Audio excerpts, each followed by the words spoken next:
We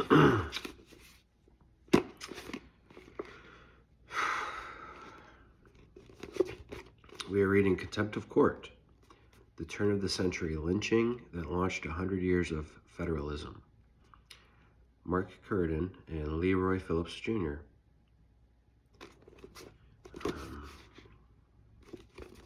We're on page 50. Chapter 4, Pretense of Law and Order. Dawn arrived Friday at about 7 a.m. to reveal the damage done to the county jail the night before by the angry mob. Every window and lamp was shattered. The assault on the front door had left it in ruins. Bullet holes riddled the building's brick and cement walls, as well as the doors and furniture inside. Speculation abounded that Judge Reynolds planned to ask the same local grand jury, considering the St. Elmo rape case, also to indict those who had participated in the lynching attempt.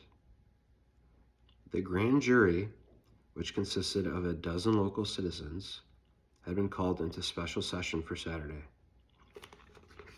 More than 100 miles away, Sheriff Shipp learned about the attack on his jail through a handful of telegrams from Judge McReynolds and newspaper reports. In an interview with the Nashville Banner, the sheriff expressed outrage at the mob. However, he seemed more upset about the property damage the crowds had caused than about the assault on the inmates and deputies inside the jail. And Sheriff Shipp said he wasn't sure what, if any, action would be taken against the vigilantes. The rape that has so inflamed the community is a capital offense in Tennessee. It is time for the people to allow the law to do what the mob wants done. The most bloodthirsty of the community can well afford to wait. The wrecking of the jail was a useless and wanton destruction of public property for which, even as mobs go, there was not the slightest excuse. Yet, the elections were just 2 months away. Now the sheriff was plagued with a more interesting dilemma. Should he side with the element in society that believed crime was the community's top problem and employ whatever means necessary to stop the criminal activity? To do so, he would have to ignore the actions of the mob and publicly state that he understood their concerns and frustrations with the criminal justice system. Such a stance would gain him many votes. Or Sheriff Shipp could take the high road. He could publicly vilify the mob for adopting uncivilized behaviors that did not respect the basic rights and liberties due every man. He could blast the mob for being racist hate mongers who the Bible says will spend an eternity in hell. And he could enforce the law by identifying and arresting the people who had taken part in the lynching attempt. But the sheriff was, above all else, a politician. So he carefully crafted a statement to the newspapers that he hoped would satisfy people in both categories. He blasted the mob and defended his protection of prisoners. At the same time, he said he had been under orders from Judge McReynolds to move the two suspects out of town, thereby shifting the blame or responsibility. And he certainly did not hesitate to promote his own efforts to capture the St. Elmo rapist and his desire that the suspect receive the ultimate punishment for his crime. Quote, "I have heard that the fact of my having taken away the Negro, Johnson, in order to save him from the Thursday night's mob would cost me a defeat in my race for re-election. I want to say that when I entered the sheriff's office, I did it under an oath to enforce the law. Had I let Johnson remain in jail here over Thursday night, I have no doubt, but the building would now be wrecked. No one knows how many Negro prisoners, innocent and guilty, would have been hanged without authority.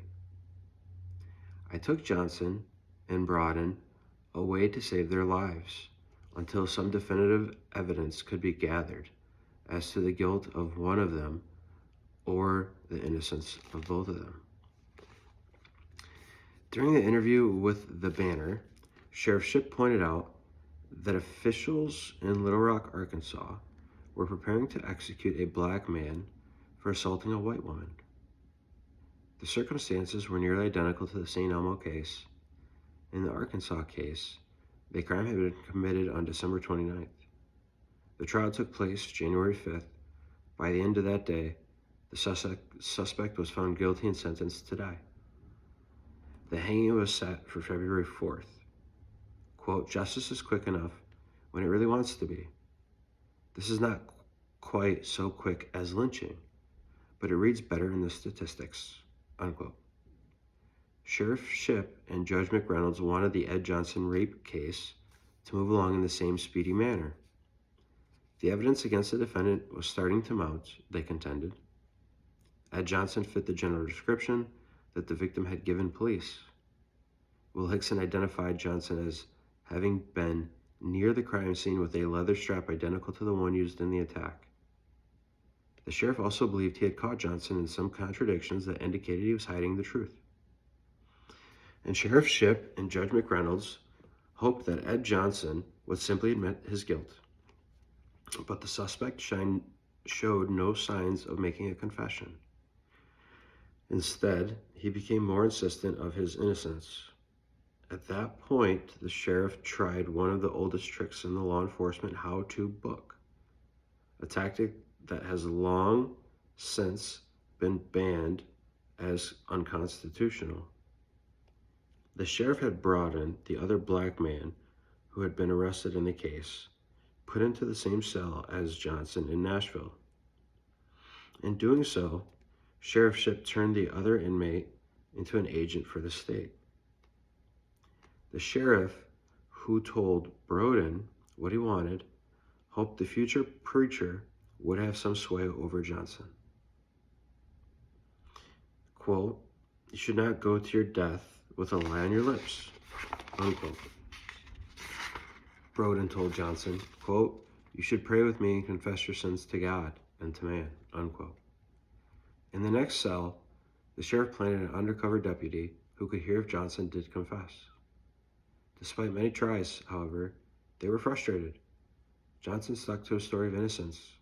He refused to bend. There was one more link missing in the evidentiary chain. Sheriff Shipp needed a positive identification from the one person that mattered most, Nevada Taylor. Sheriff Shipp stayed in Nashville Friday and Saturday to meet with friends and continue questioning the suspect. He also called William Taylor, the victim's father, on Friday morning to say he needed Miss Taylor to travel to Nashville to look at the man they had arrested. The county bought a train ticket for the victim and her older brother for early Saturday morning, January 27th. They arrived at the Davidson County Jail by mid-morning. Miss Taylor was nervous, but fully committed to seeing the process through. The sheriff led her into the special room the police used especially for eyewitness identifications. In the far corner, hidden in dark shadow, was a chair. Miss Taylor was told to sit in that chair. Her brother stood behind her, his hands on her shoulders as a calming effect. A bright light was pointed toward the spot where Johnson and Broughton would stand, so that Nevada Taylor could better see the two men, but neither man would be able to get a good look at her. Sheriff Shipp then escorted the two men into the room, when Broughton on his right and Johnson on his left. The sheriff asked both men questions that required them to speak several sentences to see if the victim could recognize either of their voices. The sheriff also had them walk around the room to show Miss Taylor their manner of movement and the style of their clothes. For more than 15 minutes, she scrutinized the two men. Finally, the sheriff took both men back to their jail cells and then returned to speak with his star witness. Nevada Taylor told Sheriff Shipp that she had, quote, "never entertained a hope," unquote, that the man who assaulted her would be caught. Quote, "Does either one of them look familiar?" unquote, the sheriff asked. She responded that the black man who stood to the left was, quote, "like the man as I remember him," unquote. Quote, "What about how he talks?" unquote, the sheriff inquired. Quote, "He has the same soft, kind voice," unquote, she said. Quote, "Are you sure that he is the man?" unquote, Sheriff Shipp asked again.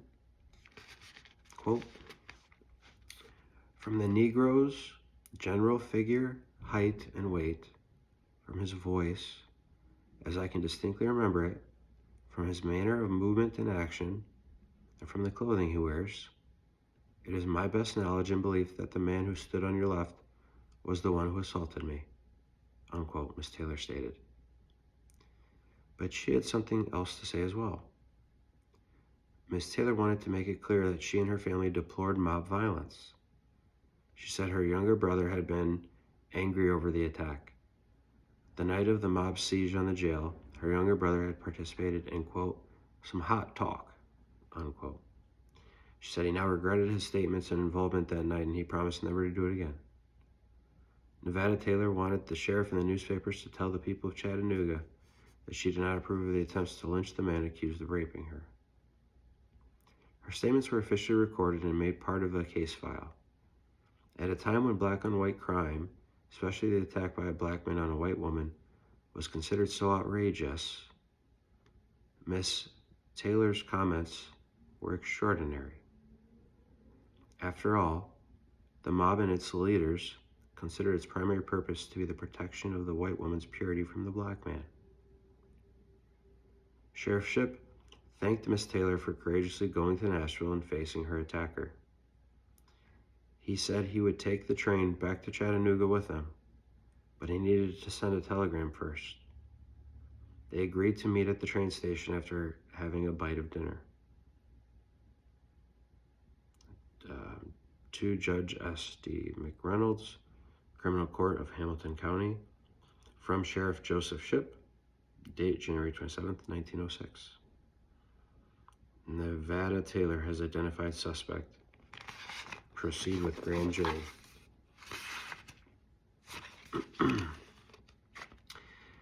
Sheriff Shipp remained worried that Miss Taylor's identification would be interpreted as soft or weak. He didn't really want her to take the witness stand anyway. Testifying in open court about being sexually attacked would be very embarrassing, something no woman should ever have to endure. So before he left the jail that day, he met one last time with the defendant. If only he could elicit a confession from the suspect, it would eliminate the necessity of calling the victim as a witness and remove any doubt about the case's outcome. The pressure he put on Ed Johnson that day was intense. It would later be revealed that the defendant was slapped several times, that he was denied food and water.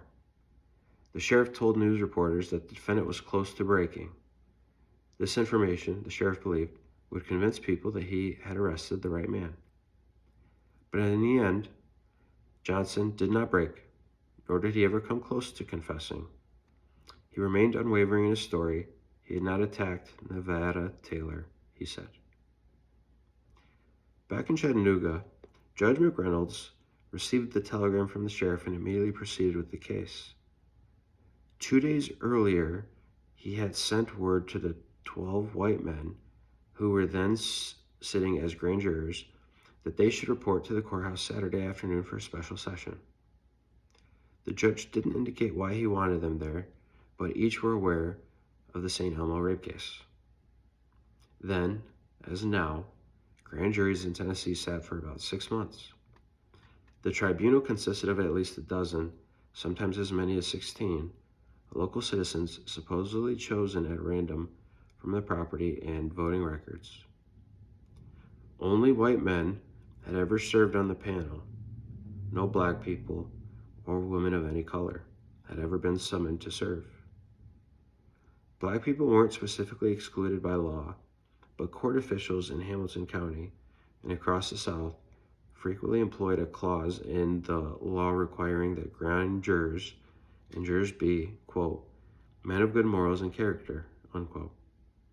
Court officials claimed that they didn't mean to exclude black men systematically from the jury pool or from the grand jury, but they just didn't know any black men who had passed those strict requirements. The American grand jury system was imported by the nation's founding fathers from England, where it was used in colonial times to prevent the British Crown from prosecuting dissidents. In the United States, it also serves as a means of keeping an eye on out-of-control or wayward prosecutors. It was designed to be the citizens' means of supervising law enforcement. The group meets in absolute secrecy to protect the reputations of potentially innocent people who are being investigated or questioned. The rules regarding the grand jury have remained basically untouched in the nation's legal history. Grand jurors are supposed to review the evidence gathered by law enforcement to see if there's probable cause for the case to proceed to trial. If the panel finds that there is sufficient evidence, it issues what's known as a, quote, true bill, unquote, or an indictment that names the defendant and the crimes he or she has been accused of committing.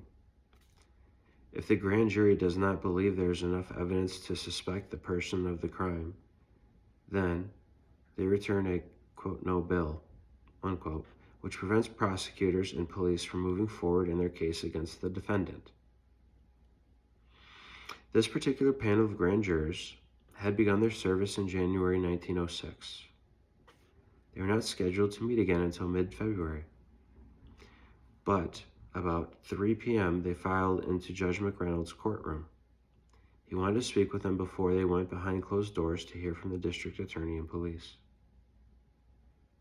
Newspaper reporters, many lawyers, and court personnel were present to hear the judge's statement.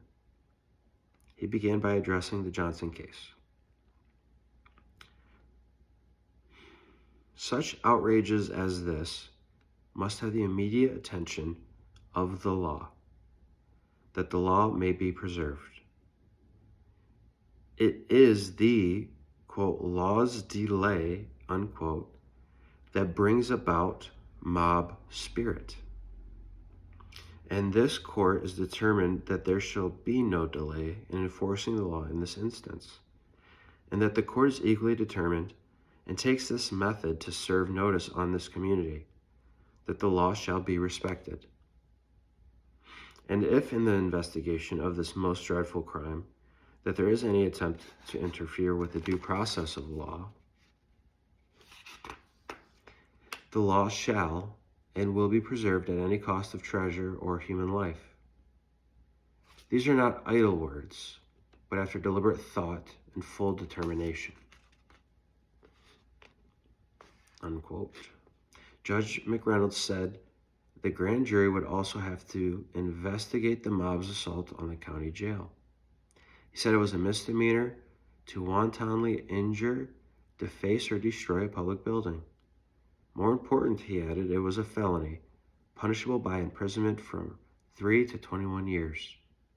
For 2 or more people to conspire to take human life, or to engage in any act reasonably calculated to cause loss on life. However, the crimes of the mob were not to be considered at that time, the judge told the grand jury. That would come later. Instead, he wanted them to focus on the evidence against Ed Johnson. The 12 members of the panel filed slowly into their deliberation room. The only person who joined the grand jurors was Hamilton County District Attorney Madison, quote, Matt, unquote, Newton Whitaker. The prosecutor would turn 46 in 2 days, and he had hoped to take a few days off to celebrate with family and friends. But deciding he needed to focus all of his attention on the Johnson case, he postponed his vacation plans. Once inside the grand jury room, Whitaker discussed the key evidence against Johnson. He told them about finding the leather strap at the crime scene. He pointed out that police had a witness named Will Hickson who had told the sheriff he saw Johnson near the spot where the attack took place about 6 p.m., about 30 minutes before the rape occurred. Hickson claimed Johnson had such a leather strap wrapped around his finger, and the prosecutor told him that the victim had made a positive identification of Johnson as the man who assaulted her. The members of the grand jury had very few questions. After 2 hours, they decided to vote on whether there was enough evidence to establish probable cause to believe that Ed Johnson was Nevada Taylor's attacker.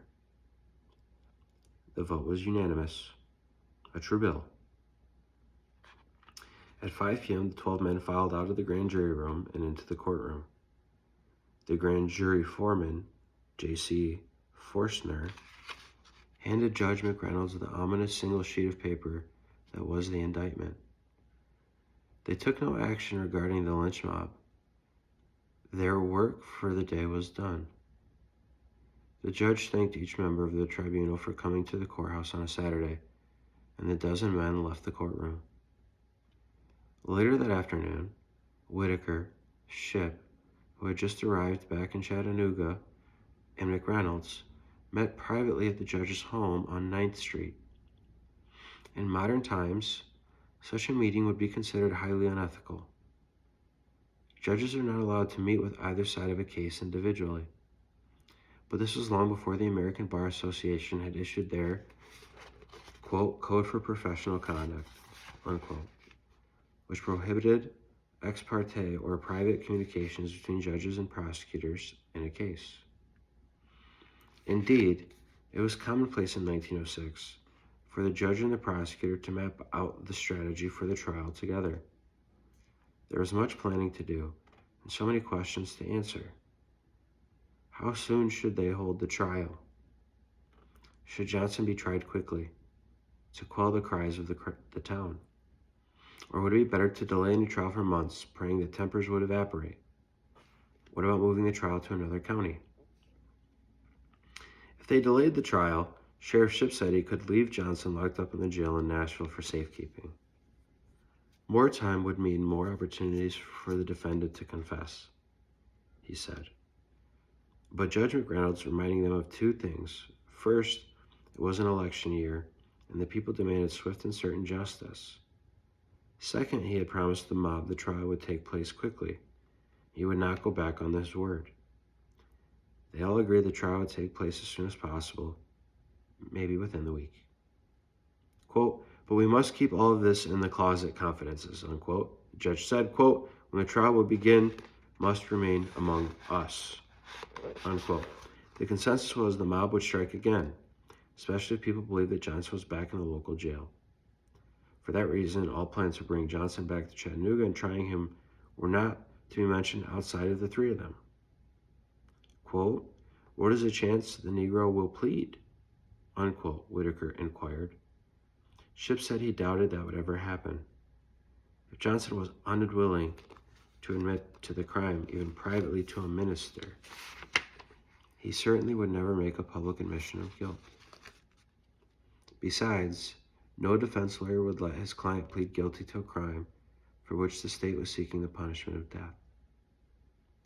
It can be assumed that the state will be asking for a sentence of death by hanging, unquote, stated the judge.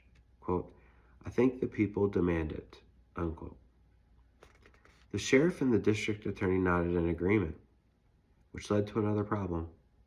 What about a lawyer to represent Ed Johnson? In the United States, a person charged with a crime was not guaranteed a lawyer until 1963. That year, the U.S. Supreme Court in Gideon v. Wainwright determined that every person accused of violating a state or federal law had the right to counsel, and that if the defendant in a criminal case was unable to hire a lawyer due to poverty, the state must hire a lawyer for him or her. However, Tennessee was one of the few states in the country that in 1906 already guaranteed a court-appointed attorney to any person facing the death penalty in a trial. The sheriff told Judge McReynolds that the defendant was very poor, his family had no money, and that he could not afford a lawyer. The judge said he would appoint the suspect 2 lawyers. But who? Any attorney who voluntarily accepted this case would certainly become the scorn of the city. Or even worse, if that lawyer were to win an acquittal, God save his life from the mob. At first, they discussed the possibility of asking a black lawyer in town to take the case. But Judge McReynolds said they would not be too risky. Too risky for the court in case of a, quote, not guilty, unquote, verdict, and too risky for the black lawyer who might also face the vengeance of the lynch mob. With the consent of Sheriff Shipp and District Attorney Whitaker, the judge selected white attorney Robert T. Cameron, an interesting, if not odd, choice. Cameron was not exactly one of the city's best-known trial lawyers. In fact, he had only tried a handful of cases in his entire legal career, and these involved simple no-default or no-fault divorces or small real estate disputes. He had never handled a criminal case in his life, let alone a capital felony trial. Cameron was basically a runner for other lawyers. He would find clients for some of the better trial attorneys. If those lawyers won a case that he had brought to their attention, they would share their purse with him. In essence, he was considered little more than a paralegal. That evening, Judge McReynolds called Cameron at his home to see if he wanted to work on the case. A young lawyer, not short on enthusiasm, Cameron immediately accepted. The judge said he would be naming another lawyer to work with Cameron on the case. However, the judge had not decided who that would be. Finally, there was the issue of security. All 3 men still feared an attack on the jail by the mob. Sheriff Shipp agreed to tell the newspapers to print that Johnson would remain in Nashville until the time for his trial came. They hoped such an announcement would decrease the chances of an attack. Judge McReynolds said he also planned to travel to Nashville the next morning to ask the governor for support from the National Guard. And the sheriff said he would seek help from the Chattanooga Police Department.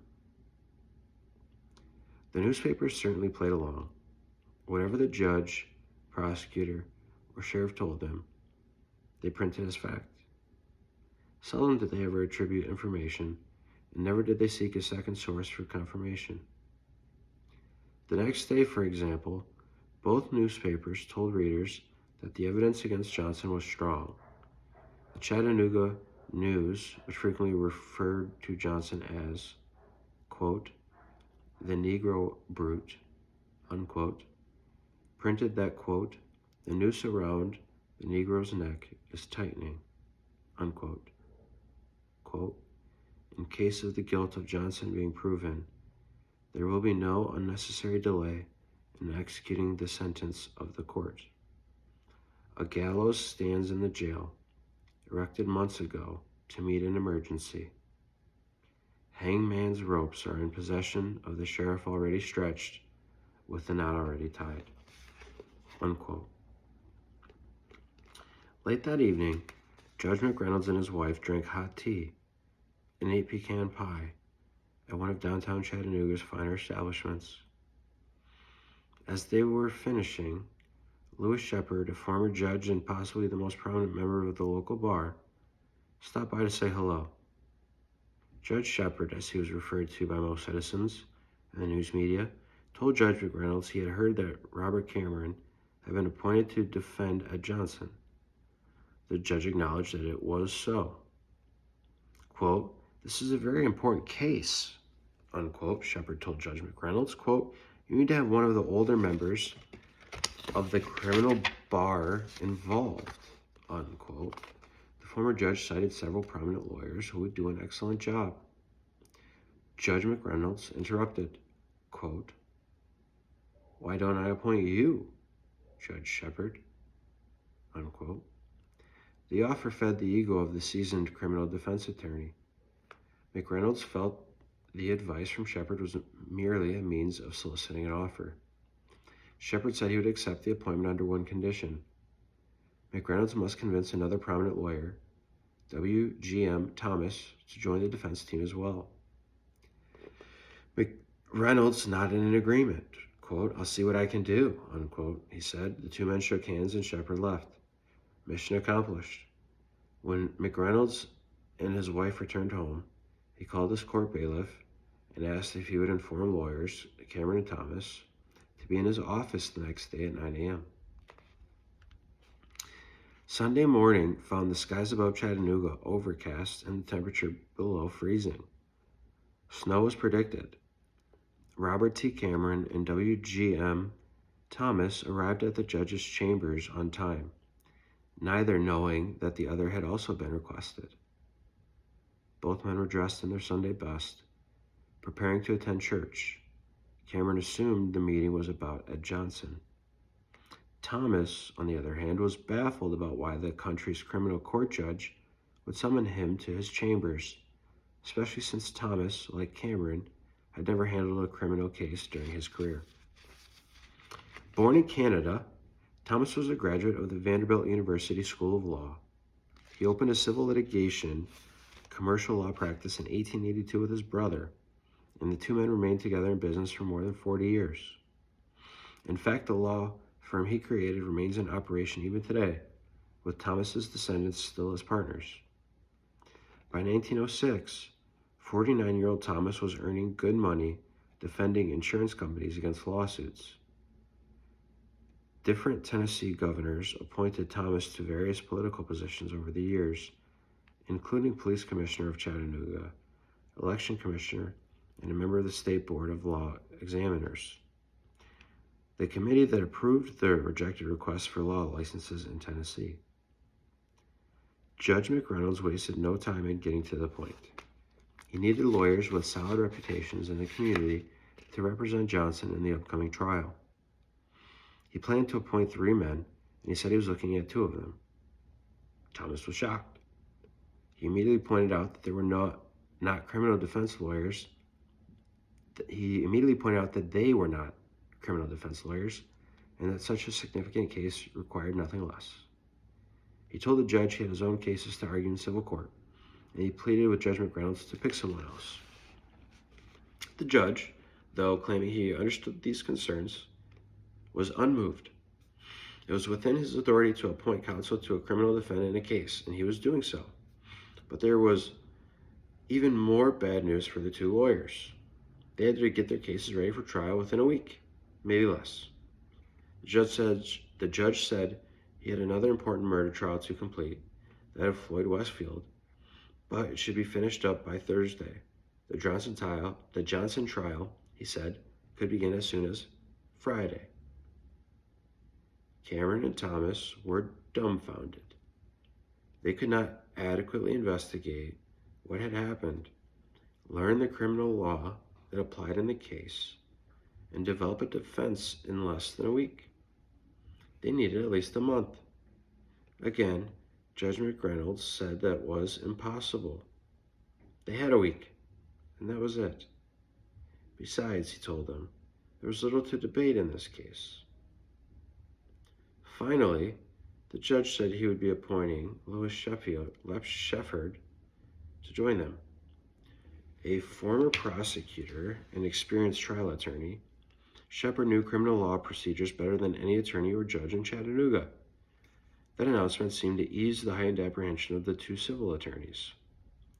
Before they left his office, Judge McReynolds reminded the lawyers that they were taking this case pro bono, meaning they would receive no compensation for their work. The hint from the judge, one of the lawyers would later admit, was that he did not expect them to invest a lot of time or effort in their representation of Ed Johnson. Cameron and Thomas walked out of the judge's chambers with the weight of the world on them. Neither man knew exactly what to say to the other as they exited the courthouse. Both realized their first mission was to find Judge Shepard and develop a game plan. "Judge Shepard," both men said in unison as they walked down the courthouse steps. "Oh boy." A former circuit court judge, Shepard was by far the most flamboyant trial lawyer in the region. He handled civil and criminal cases and was known to represent anyone with money to pay him and a few who were broke. At age 50, he was the consummate establishment lawyer through his active involvement in the local bar association. Twice he had been elected to the state legislature, only to resign later because he didn't enjoy, quote, serving with men with less intelligence than my wife's mule, unquote. Shepard was frequently appointed by judges to handle the tough cases that other lawyers shied away from. He thrived on the challenge of the unwinnable case, and he wallered, as they say in southeastern Tennessee, in the attention from the newspapers. 2 years after being appointed to the position of circuit court judge, Shepard resigned. He said, "Loved the fight, loved the battle too much to spend his life sitting high on a bench in a cheap robe. I was born an advocate, not a referee." Cameron and Thomas knew and liked Louis Shepard. Better yet, they knew he didn't mind doing things that were out of the social mainstream. He was highly critical of laws that discriminated against minorities, and he frequently accused police, prosecutors, and judges of not applying the law equally to white people and black people. He didn't mind mixing it up with prosecutors during a trial. They thought it was good that Shepard frequently represented black people in criminal cases, something neither of them had ever done. And he never hesitated to denounce lawyers who did less than their best in defending their clients. He was in essence a liberal trial lawyer, someone they needed on board quickly to tell them what they should do. It was agreed. Cameron said he would visit Judge Shepard to welcome him into the case. The two men decided they would meet later that day to devise a strategy. Judge McReynolds, meanwhile, boarded a train to Nashville to meet with Governor Cox. In churches across Chattanooga that Sunday morning, pastors, priests, and ministers took to the pulpits with one message in mind. The Pastors' Association, headed by Reverend Bachman and Dr. McCallie, had met in a special session that Saturday to discuss how they should address the racial unrest in their city. After hours of praying together, the religious leaders passed a 6-point resolution that each agreed they would strongly endorse before their parishioners. They also agreed to circulate it throughout the city. Quote, "In view of the recent lawlessness in the city, the Pastors' Association, while deploring the horrible crime committed at St. Elmo, desires to place on record its judgment that one crime is not corrected by the commission of another. There is absolutely no excuse for mob violence in this land where the people rule, make laws, enforce them, sit on juries, elect their own judges, and administer all of the affairs of state. 1. Mob violence is simply one set of bad citizens endeavoring to overthrow the law in order that they may revel in the blood of another set of bad citizens. 2. We counsel deliberation, care, and patient investigation that the guilty party may be found out and punished, and that the innocent may not be condemned. 3. We desire to extend our most sincere and warm congratulations to the pastor and members of the St. Elmo Baptist Colored Church for their action taken just after the commission of the crime, tendering the cordial and earnest support of the colored people to the authorities in aiding them to find out and punish the wrongdoer.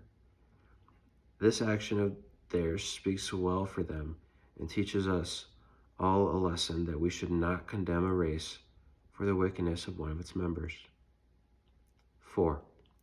We commend the diligence and efficiency of our officials in saving us from a disgrace of a lynching. 5.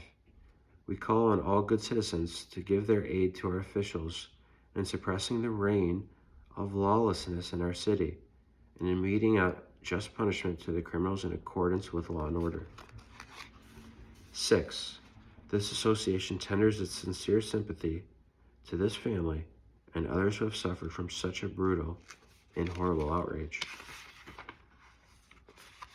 W.G.M. Thomas arrived at the Highland Park Presbyterian Church a little after the morning worship service had started. The Reverend T.H. McCallie stepped to the pulpit, with no idea that Thomas was now Ed Johnson's new lawyer. The minister asked the assembly to turn into their Bibles to the book of Romans 13, 1 through 4. He read aloud from the King James Version. Quote, "Let every soul be subject unto the higher powers. For there is no power but of God. The powers that be are ordained of God. Whosoever therefore resisteth the power, resisteth the ordinance of God. And they that resist shall receive to themselves damnation. For rulers are not a terror to good works, but to the evil. Wilt thou then not be afraid of the power? Do that which is good, and thou shalt have praise of the same. For he is the minister of God unto thee for good. But if thou do that which is evil, be afraid. For he beareth not the sword in the vain, for he is the minister of God, a revenger to execute wrath upon him that doeth evil." Unquote. With the announcement, Dr. McCallie bowed his head and prayed to God Almighty. His invocation was brief, but extremely pointed. He begged that the Lord's mercy for the wickedness perpetrated that week by the people of his city. His sermon did not last long. He was an old man that needed the support of the podium to stand for long periods of time. But on this Sunday morning, as Dr. McCallie explored the faces of those who sat before him, tears dribbled down from his eyes, down his cheeks, and disappeared into his beard. He called his message, quote, "Mob and Mob's Law," unquote. The old adage says, quote, "There is no use locking the stable door after the horse is stolen. But if there are other horses still in the stable, it will be well to lock the door," unquote. In this instance, the law is the stable, and in its keeping, our lives, the safety of our families, our property, and everything we hold dear on earth. The stable has been entered, and a human being under protection of the law is being threatened for death. The prevalence of mob law throughout the country demands the most serious consideration of thoughtful men. Its wrong lies in this fact, that it is murder. Those of you who make light of it now will presently find that this lawless spirit is contagious, and it will not be long until it will be content to put to death supposed criminals, but it will strike at all who oppose its will. Dr. McCallie then gave 10 reasons why mob law should be rejected. He called it murder, plain and simple. He said it was contagious and would lead to other atrocities. Quote, "It is cowardly. It's vengeance. It's wreaked only on the weak and the defenseless, the poor and the humble," unquote. He told his congregation, quote, "If a rich man's son, a man of influence and many friends, had committed the crime in St. Elmo, he would not have been sought for death," unquote. By Monday morning, everyone was in motion. Sheriff Shipp and his deputies were revisiting the scene of the crime. With Nevada Taylor at his side, the sheriff retraced every step the victim had taken the night of the attack. As they walked, Miss Taylor narrated the events of that night. The sheriff hoped discussing the assault with him again would help her better recognize her thoughts and make her more at ease and better prepared to recite the events of the tragedy at a jury during the trial.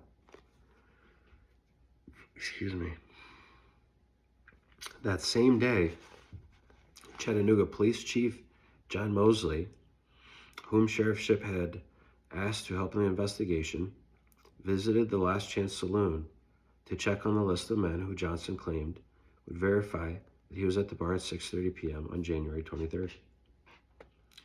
Chief Mosley's visit was not his first or the last chance. His appearances were never social. He and Sheriff Shipp had made many arrests at the saloon, usually over fighting or gambling, or every once in a while, murder.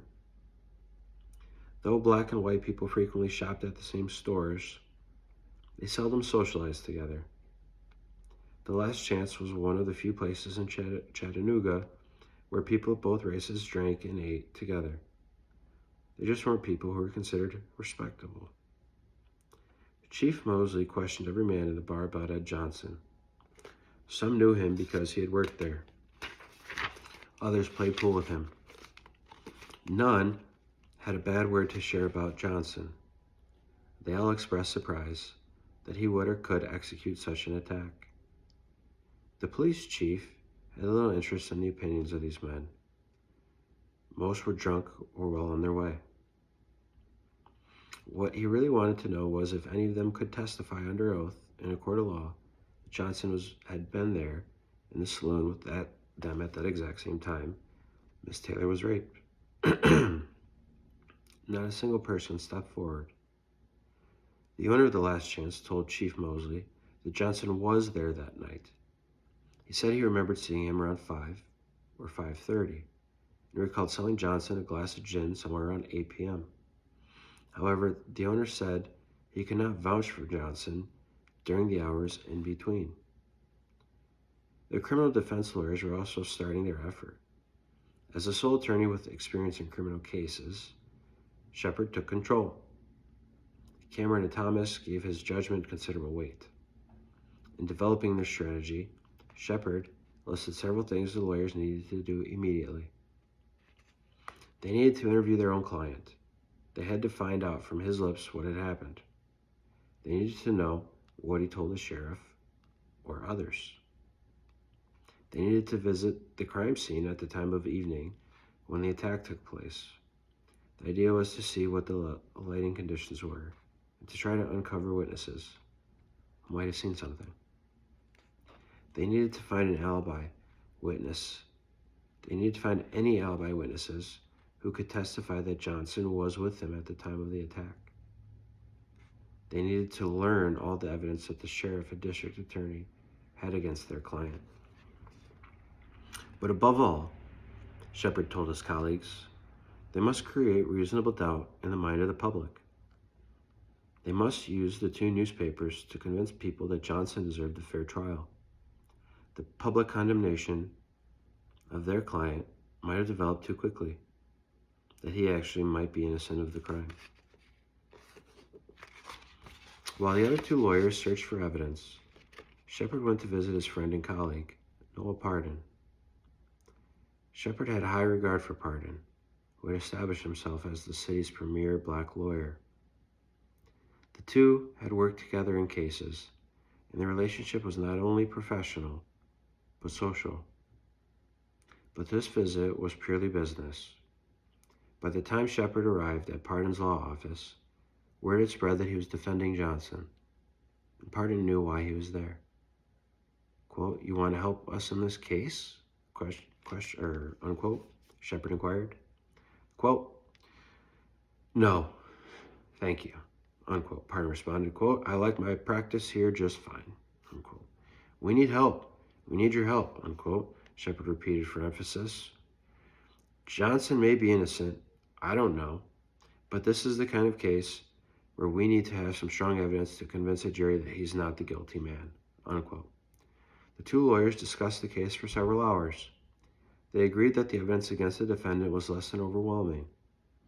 Under normal circumstances, a jury would not think twice about acquitting the suspect with such shabby evidence against him, Shepard said.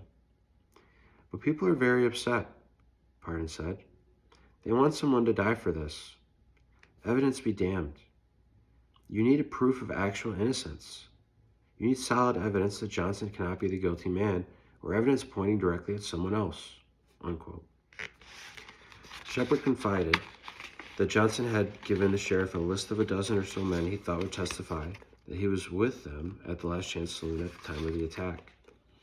"Get the list of those names," Pardon told the lawyer, "and I will help you find them and help you convince them that they must testify." Pardon wanted only one promise in return. He didn't want anyone to know he was helping in this case. If word leaked out that he was assisting in the defense of Johnson, it could ruin his struggling law practice. Shepard understood, and they shook hands. The defense team soon had another problem. They'd become the target of threats and ridicule. Their own neighbors were visibly angry. People at their churches gave them the cold shoulder. Both Cameron and Thomas lost paying clients. Cameron's wife refused to talk to him for days because of the case. She told him that everyone in town, quote, knows the Negro is guilty, unquote, and their children were being heckled at school. She couldn't understand why he was trying to help Johnson go free. Lawyer Thomas's secretary quit because of the case. She told him she hadn't joined his law practice to defend black men who rape young white women, and Thomas's mother refused to cook dinner for him when she had learned he was handling the case. As for Shepard, he was used to it. Indeed, he tended to revel in being a rebel. White people were always throwing racist and profane language at him. He seemed to feed on the attention. But the community's anger was too much for Cameron after one of his best clients withdrew his business from Cameron's law firm. He called a news reporter for the Chattanooga Times to make a statement, which was printed on Tuesday, January 30th, saying that he hadn't asked to represent Ed Johnson, and that he would not have defended the accused but for the order of Judge McReynolds. He asked the people of Chattanooga not to take their anger out on lawyers defending a criminal defendant, because they were simply doing their job, and he begged the public to keep an open mind regarding the evidence. Quote, when the court first asked me to defend Johnson, I hesitated because I knew the sentiment that prevailed against him at that time and was not satisfied myself of his innocence. Yet, knowing how hard identity is under such conditions, I withheld my judgment and decided not to shift the painful duty to anyone which the court had seen fit to impose upon me. I have been engaged all day trying to get the true facts in this case, and since my investigation, I doubt if the perpetrator of this most heinous crime has been apprehended. Before this investigation shall have been concluded before an impartial jury of the county, the public will be reminded again of the danger of mob law and of judgment passed in too great haste. I find among the best colored citizens, as well as the whites, expressions condemning the crime and a willingness to assist in bringing the guilty party to justice. The only question that remains to be decided is Ed Johnson guilty or innocent? What more can the public demand than that this question be left to an impartial jury to answer? If he be convicted, so far as the law is concerned, the crime has been revenged and the public should be satisfied. If he is acquitted, so far as the public is concerned, the public owes an apology for its hasty judgment, unquote. A few days later, William G. Thomas was at home in bed, about to go to sleep, when he heard the sound of crashing glass. He immediately sat up. Then it happened again, coming from his living room, and again, this time from his kitchen, in another room. Thomas's aged mother screamed. He rushed to her bedside and discovered she was unhurt. He quickly led her into the bathroom and bolted the door shut, then grabbed a gun and went out to find out what was happening. At that moment, a rock came crashing through his mother's bedroom window. Glass shattered everywhere. By the time Thomas stepped out on his porch, the vandals were gone, but the message they had sent was clearly designed to frighten Thomas and to discourage him from representing Johnson. That night, he took his mother to an uncle's house in a nearby suburb for safekeeping. His mother pleaded with him to quit the case. She said that the family couldn't understand why he was defending such an obviously guilty man. He later testified that even his dead wife's father showed him no compassion. His father-in-law, he said, chastised him repeatedly and urged him to drop the case immediately. Confused and frustrated over the lack of understanding shown by his closest friends and family, Thomas hand-delivered a letter to the newspapers the next morning. Quote, I want the people of my home city and county to know what Judge Shepard, Mr. Cameron and I are attempting to do in obeying the hard appointments of Judge McReynolds. I would avoid the task if I could honorably do so. I didn't want it. I didn't ask for it. But the law justly requires that every accused man shall be represented by an attorney.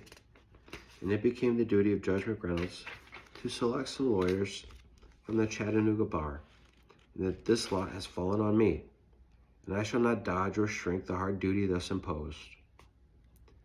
The task given into my hands involves the question whether the prisoner is the right man, whether he is guilty or innocent.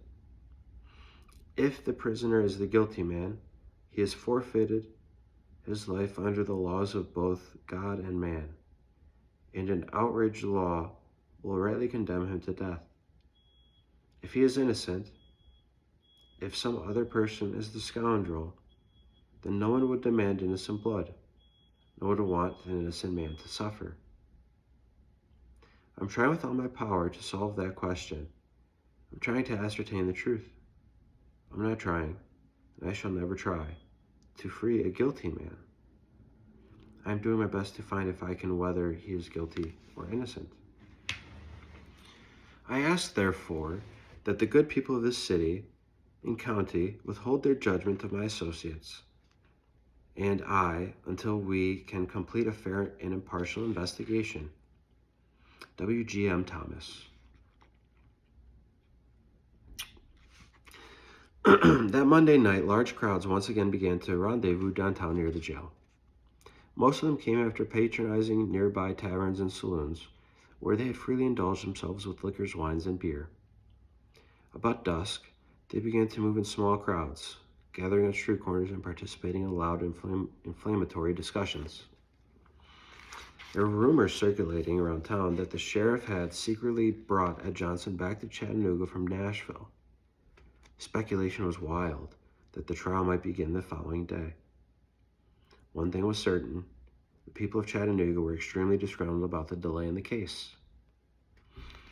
Quote, many citizens have been heard to express the sentiment that they were willing to wait until Wednesday for the Negro to be brought to Chattanooga for trial, but unwilling to wait longer regarding the, quote, law's delay, unquote, in this matter as explicable. There have been expressions of concern that the Negro was enjoying too long a lease of life after his crime.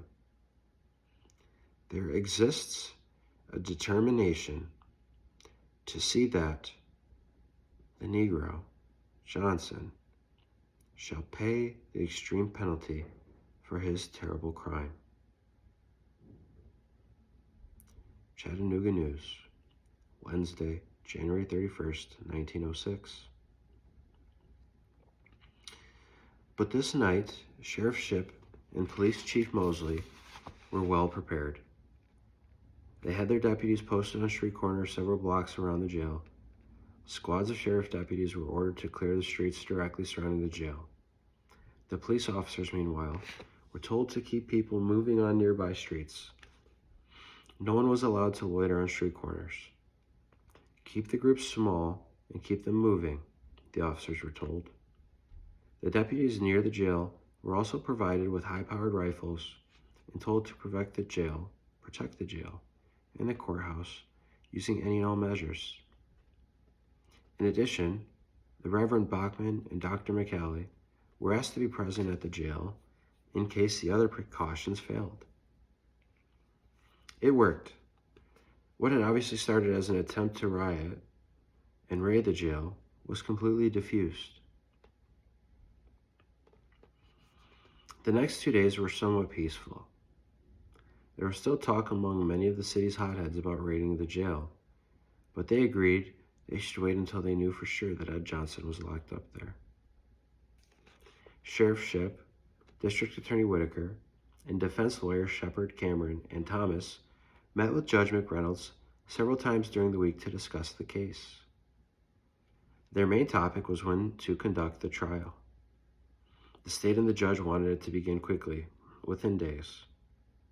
The defense team begged for more time, saying they had many leads to track down. They had yet even met with their client. They had yet even to meet with their client. But McReynolds was adamant. He wanted the trial to take place quickly.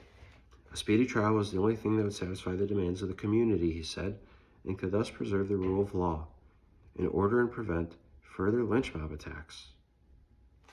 The defense lawyers did receive a reprieve that was partially of their doing. The judge had already started the murder trial of Floyd Westfield, and it was taking much longer than expected. Judge McReynolds had thought the case would take only 2 or 3 days to complete. It was now into day 4, and it was certainly expected to last until Friday or even Saturday. Shepard was also involved in the case as the lead defense attorney. There was speculation that he was intentionally slowing down the Westfield case to give his co-counsel in the Ed Johnson case more time to investigate. The fact that Westfield trial was taking place in the Johnson trial, as the Johnson trial drew closer, only increased the racial tensions in Chattanooga. Many vigilantes wanted to lynch both men at the same time. In the South, there were 2 taboos that almost always resulted in a hanging: a black man raping a white woman, and a black man killing a white law enforcement officer. The 2 cases combined had put the city in absolute racial turmoil. Westfield was a notorious black gambler accused of killing a white Hamilton County constable on December 24th, 1905. Westfield, his wife, and their 2 sons had raised the ire of those who lived nearby by shooting off fireworks as part of a pre-Christmas celebration. When the constable confronted Westfield, tempers flared. Westfield ran into his house and locked the doors. Unable to convince Westfield to surrender, the constable gathered a posse and proceeded to knock down the suspect's front door. Westfield was standing directly behind the door with a loaded single-barrel shotgun and pulled the trigger when the constable entered the house. Accused of murder and facing a death sentence, Westfield hired Louis Shepard to be his lawyer. Most people thought Ed Johnson would be brought back to Chattanooga Friday morning to stand trial. The anticipation and satisfaction that the trial would start on this day had helped suppress desires in the community for vigilant justice. The problem was that the Westfield trial was still going on. Though it was winding down, and most court officials predicted it would be over sometime late Friday or early Saturday. The most surprising development of February 2nd came in the form of a news bulletin from Nashville. A columnist with the Nashville Banner had somehow gotten a personal interview with Ed Johnson. Quote, was Ed Johnson the alleged Chattanooga rapist at the Last Chance Saloon on Whiteside Street between the hours of 6:30 and 8 p.m. on the night of January 23rd? Johnson stoutly maintains his innocence. He denies that he committed the crime, says he was in the saloon during those certain hours, and says he never saw Miss Taylor before in his life, before she was brought to the jail, and would not know her now if he were to see her. The Negro talks freely of his movements, protests his innocence, and does not hesitate in his manner while telling his story.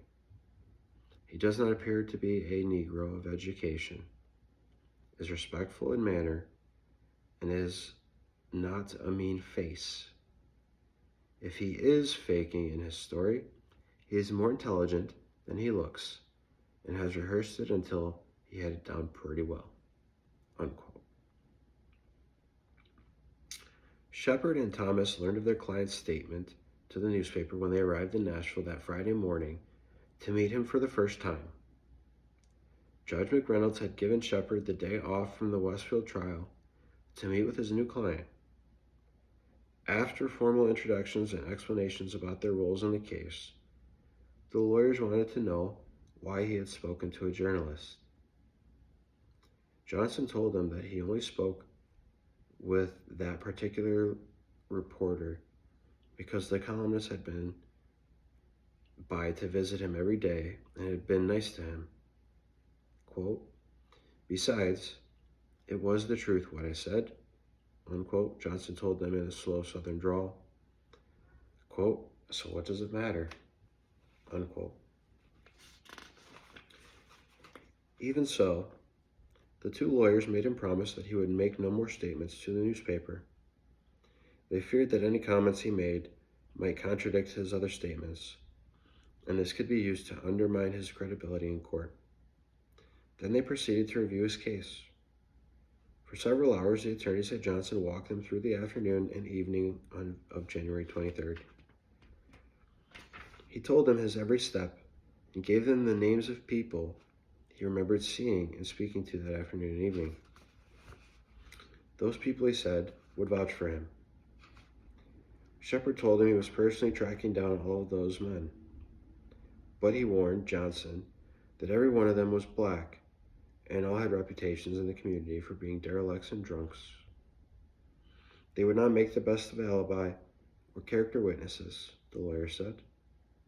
Before they left, Shepard promised that he would vigorously fight for Johnson during the trial. Quote, "What's going to happen?" Unquote, Johnson asked. "I don't know," Shepard responded, "but soon the sheriff will come for you and will bring you back to Chattanooga, where there will be a trial. I will be there.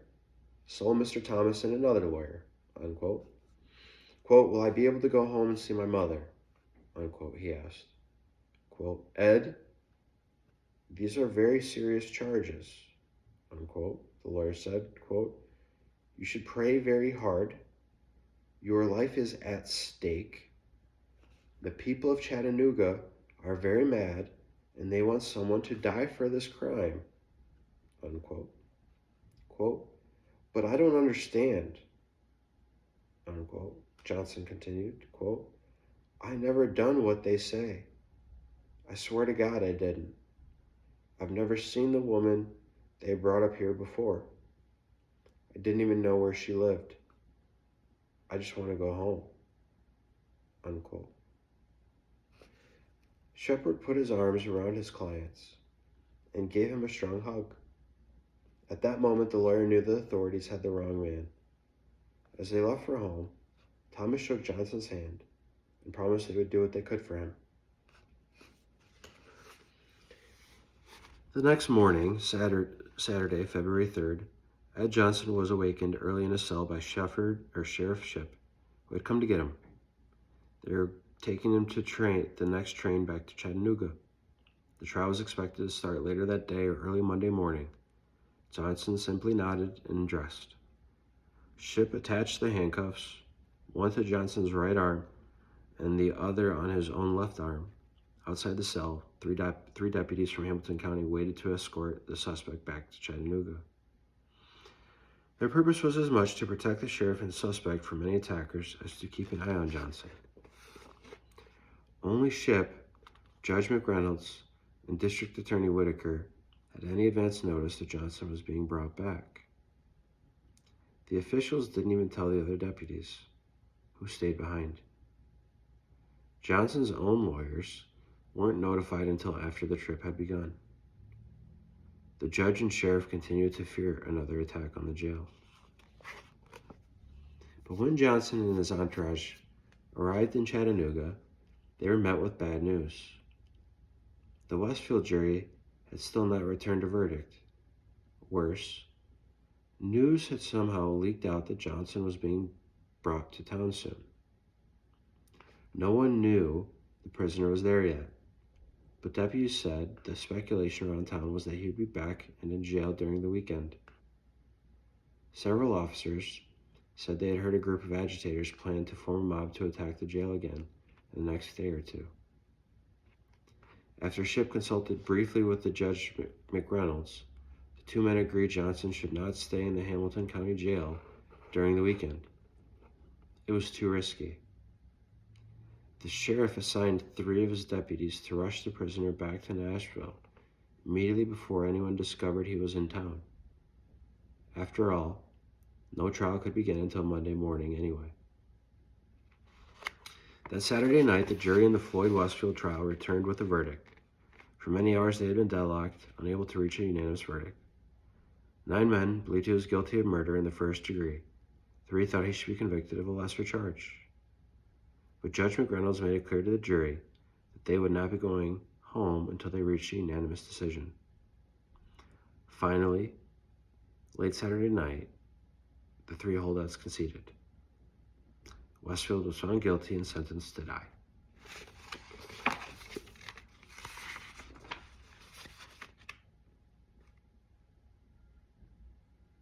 Chapter 5. Can you swear it? Day 1. Residents living along 9th Street, a main thoroughfare through the heart of Chattanooga, were awakened about 7 a.m. Tuesday morning, February 6th, to the sound of horses. People were standing on their porches, watching as a city police patrol wagon with its curtains closed proceeded at a gallop from the train depot on King Street to the Hamilton County Jail, which was adjacent to the courthouse. A platoon of heavily armed police officers and sheriff deputies surrounded the wagon. It didn't take long for people to figure out what was going on. Ed Johnson was being brought back to Chattanooga. He was quickly escorted from the wagon into the Hamilton County Courthouse, then rushed upstairs to the second-floor courtroom, where Judge McReynolds conducted his trials. Placed in a seat at the back of the courtroom, he was given his breakfast in a basket: a roast beef sandwich, a pickle, and an apple. Witnesses said that when the 2 deputies asked Johnson to have his picture taken with them, he appeared to enjoy the attention. They said he laughed and talked freely. Quote, "That sure was good," unquote. A newspaper reporter quoted Johnson as saying after he finished his meal, quote, "I feel good now," unquote. There had been daily speculation in the newspapers and the general public about the Johnson trial would start, but no one had predicted this particular day. The judge, sheriff, and lawyers did an excellent job of keeping the secret. That day, District Attorney Matt Whitaker delivered a preemptive strike. As potential jurors picked up the morning newspaper, they found several statements from the prosecutor that were clearly designed for them to read. The message was equally unmistakable. No mercy should be shown Ed Johnson. The prosecutor had invited reporters to hear his closing argument in a case involving minor property damage by a small group of black youths. In his speech to the jury, Whitaker said jurors needed to consider that the public was frustrated with, quote, "the Negro crime problem," unquote, and that it was the jury's duty to send a message that such criminal acts would not be tolerated. Quote, "I want to say right here that the officers of the law are not to blame for the reign of crime in your midst.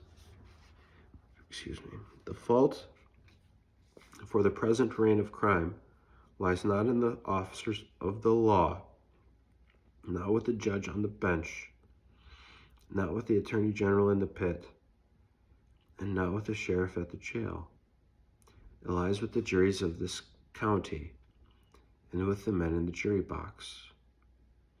All of the vigilance of the sheriff, energy of the attorney generals, and earnestness of the judge could not rid of the community of criminals if the juries continue to acquit or assess light workhouse sentences in felony cases."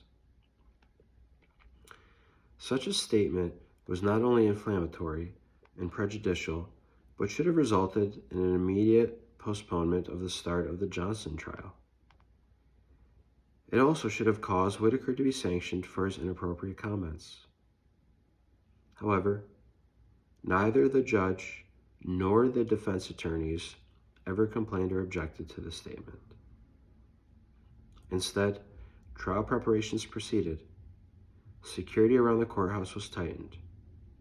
The sheriff and others still feared a mob attack once people learned that Ed Johnson was back in the local jail. No one was permitted to walk on the sidewalks that surrounded the courthouse.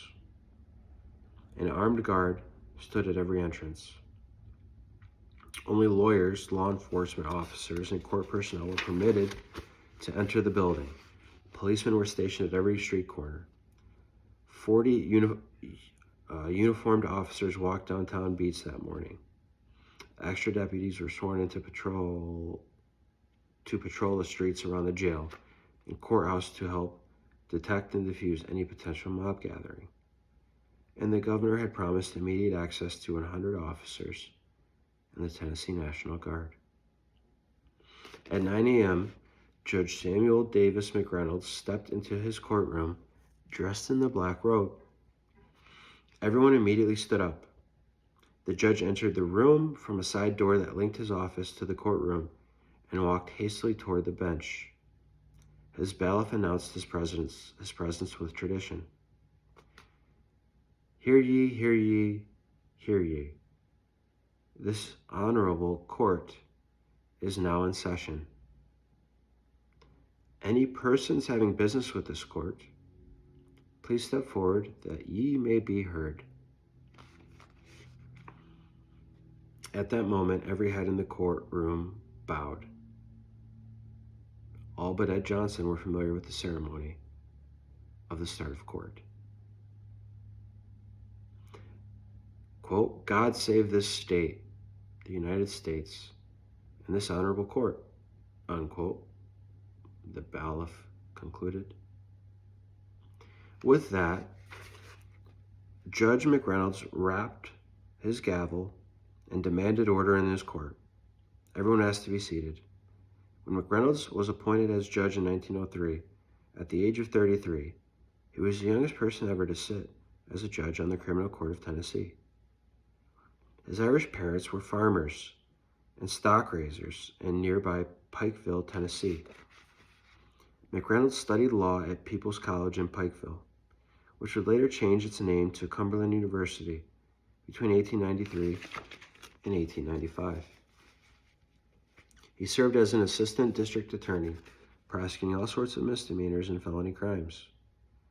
For the next 7 years, he operated a small private law firm that handled mostly civil matters and a small portion of minor criminal cases. He was also active in local Democratic Party politics, campaigning for many office seekers. That McReynolds was a law and order judge, there can be no doubt. In his writings and speeches, he let it be known that the law was there to check on crime, was there as a check on crime. Violence was never to be tolerated. He believed rights and liberties belonged to society, not necessarily to individuals. A hush came over the courtroom as the judge sat down. The show was about to begin. The courtroom was stuffed with local lawyers, deputies, news reporters, and people who worked at the courthouse. Only those involved in the case. Ed Johnson's parents and the pastor of the church he attended were kept out. The prosecutor and his 3 assistants sat facing the judge on the left side of the room. They had their documents and evidence neatly arranged on the long wooden table before them. Behind them, on the first row of the gallery, sat William Taylor, the father of the victim. The defense team, Lewis Shepard, R.T. Cameron, and W.G.M. Thomas, was seated behind an identical table on the other side of the room. Ed Johnson sat directly behind them, with sheriff deputies on each side. Judge McReynolds asked if both sides were ready to proceed. Whitaker stood and announced that the state was ready. Thomas also stood, but said the defense was not ready to go forward with the trial. He wanted to be part of the record, he said, that they had privately been told by Judge McReynolds that any attempt by the defense attorneys to delay the trial or seek a change of venue would be denied. Quote, even with the greatest of diligence, we have not been able to investigate every phase of the case or to run down all reported facts. Mr. Cameron and I have worked day and night in the interest of truth and justice. I slept 1 hour one night and went 48 hours without removing my shoes. Your Honor knows what occurred between us yesterday. As appointees for a man arrested for the worst crime known to men, whose life is involved in the issue, in the fact of law, and in the interest of justice, we do not believe we have sufficient time to develop the facts to our satisfaction. We do not believe that this is the time, or Chattanooga the place, in view of recent happenings, for this trial to take place. The defendant ought to be tried at a later date and in some other county. We argue this not for the sake of delay, but that justice may be done. We have understood that Your Honor does not agree with us on any of these points. We therefore bow to Your Honor's view in this matter." Unquote. The judge responded that he had, quote, "thought all along that the trial should take place in Chattanooga and as soon as possible, and I have not changed my views on that." "Let's proceed," he said. Unquote.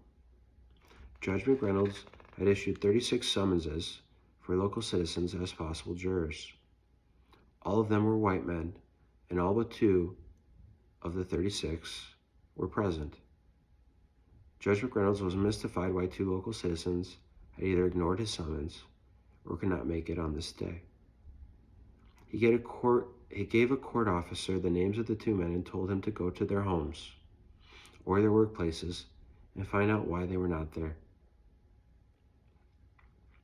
The case immediately moved into a phase known as voir dire, commonly referred to as, quote, "jury selection," unquote. Each of the jurors was qualified after proving he was a citizen of the United States and resident of Hamilton County, Tennessee, owned property, and was not a convicted felon. Each potential juror was asked if serving on this trial would produce any serious hardships for him or his family. One juror, a tobacco grower, was excused because having to serve would take him away from his farm during the crucial planting season. After the judge finished his questioning, it was the lawyers' turn. The prosecutor asked each member of the panel about his view on the death penalty. Rape was a capital offense. He told them in the state was asking that the defendant be hanged for his crime. Quote, "Do any one of you have a personal religious belief that would prevent you from serving in a case where the state was seeking capital punishment?" Unquote. Whitaker inquired. A couple of men raised their hand. They were excused. Shepard stood for the defense. He was well known throughout the community and seemed to have a way with jurors. His only line of questioning had to do with race. Shepard asked each juror if he had biases or prejudices in his mind against black people. A few raised their hands. Then he walked to his client's side, put his hand on his shoulder, and continued addressing the jury. Quote, "I ask but one thing of you. I ask that you treat this man throughout this trial and during your deliberations as you would a white man. He deserves no less. The law requires no less." Question or quotation mark. Unquote. During the initial questioning, Judge McReynolds removed 8 of the potential jurors because they demonstrated so much bias against one side or the other that they could not fair and impartial jurors. Then the 2 sides went down the list of jurors. Under the law at that time, the defense attorneys had 6, quote, "peremptory strikes," unquote, and the prosecution had 3.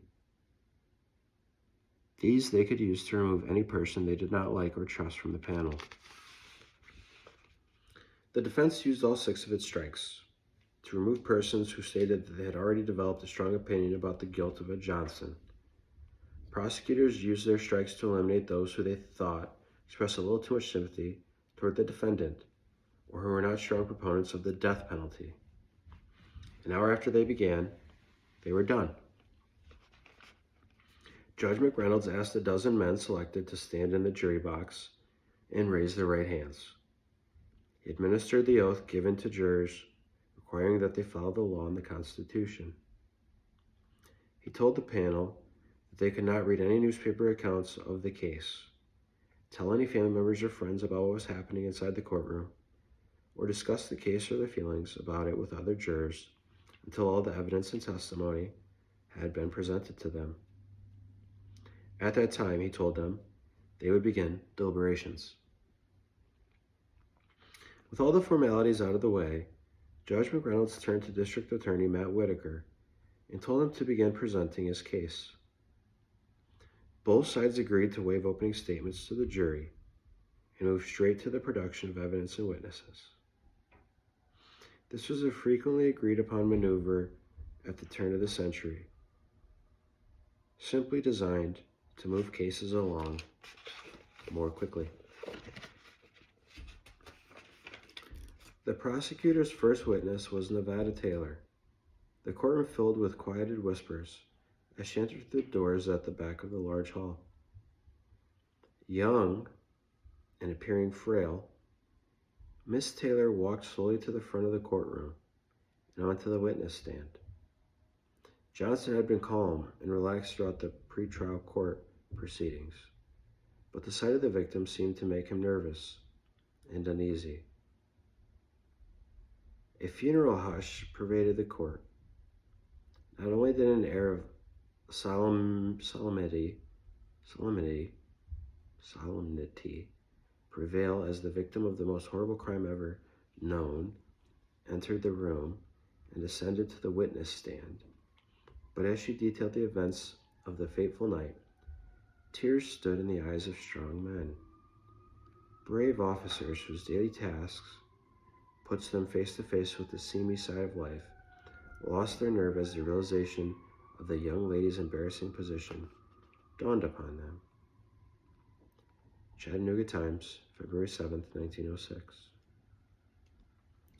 Whitaker asked Miss Taylor to put her left hand on the Bible, raise her right hand in the air. Quote, "Do you swear to tell the truth, the whole truth, and nothing but the truth, so help you God?" Unquote, the prosecutor asked. "I do," she answered. Whitaker then asked the bailiff to provide the witness with a cup of water. He thanked her for being so courageous and apologized for requiring her to testify. Quote, "If it were up to me," unquote, he said, quote, "I would not require your testimony in such an open forum before so many people. But the law states that every criminal has the right to face his accuser in public court.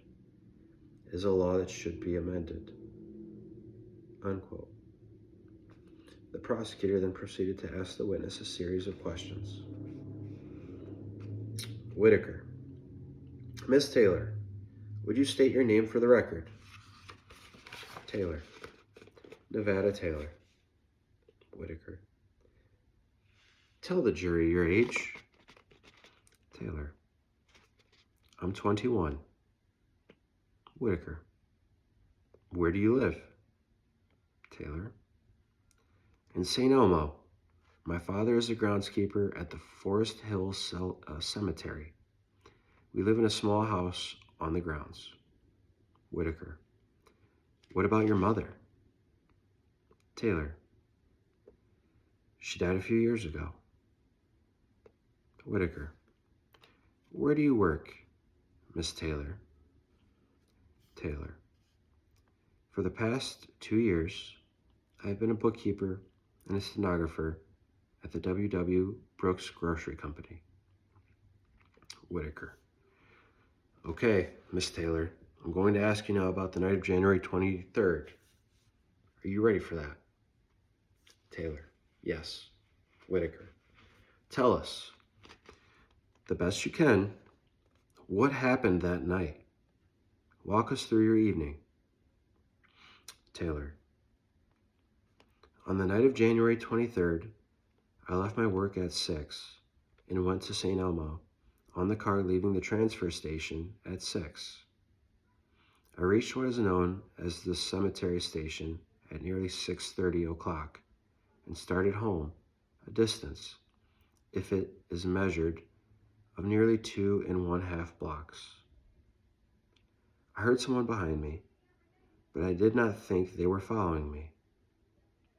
I felt the strap around my neck before I thought anyone was going to do me any harm.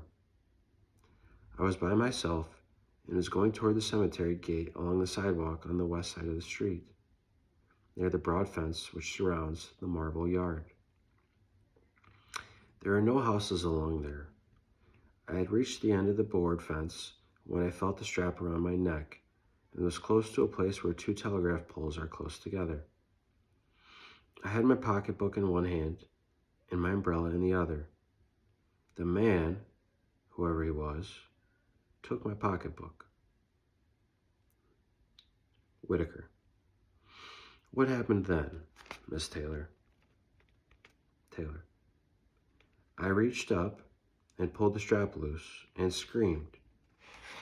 He pulled the strap tight. Whitaker. Is this that strap? Taylor. I think that strap is the one he used. Whitaker. Please continue. What happened next?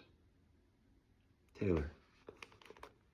He pulled me back to the fence, a distance of 10 or 12 feet, and then threw me over the fence. I swung clear of the boards. I know I didn't touch them. The Negro, for I could see it was a Negro man, then got over the fence. I pulled the strap loose again and screamed again. Then the Negro put the end of the strap through the hole in the other end and pulled it tight around my neck. He then put his hand on my face to see if my tongue had been forced out of my mouth, and then choked me until I was insensible. Before he choked me with his hand, he waited a minute as if he were listening to find out if anybody were coming. He then told me in a kind, gentle voice that if I screamed again, he would cut my throat. I saw him face to face by the dim light cast by the block signal box on the pole owned by the Rapid Transit Company. It is from this light that I got my best view of him. Whitaker. And then you blacked out. Taylor. Yes, sir. Whitaker. What do you remember when you regained consciousness? Taylor. No one came by that I know of at the time. I reached home after coming to myself about 6:45 o'clock, my home being about 1½ blocks from the scene of the crime. My father, 2 brothers, and 3 sisters were at home when I got there, and I told them what happened. They telephoned Sheriff Shipp, and Dr. Wilson was summoned to attend me.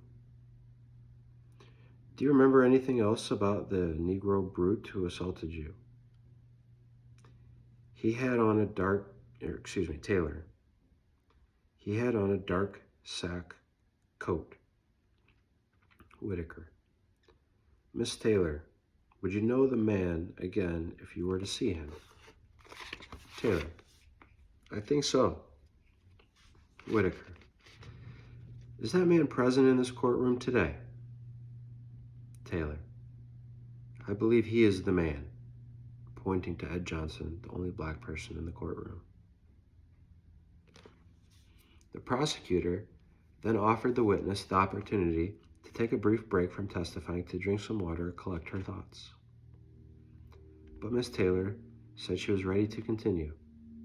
Whitaker asked her to tell the jury about traveling to Nashville and identifying Johnson as the man who attacked her. Taylor. I went to Nashville with Sheriff Shipp and saw 2 Negroes brought out in the sheriff's office where I could see them. I sat in the obscurity, and they were in the light.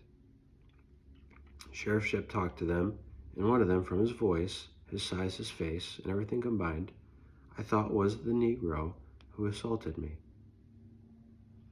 He at first had the same soft voice he used in talking to me, and later changed it, making it deeper. I looked at the Negroes and listened to them. Though this Negro tried to change his voice, I believe that I recognized it. His hat, the one he had on the night of the assault, and the one he had on at the Nashville jail, was a soft, dark hat. The brim looked like it had been rolled at one time and had become straightened out. Whitaker.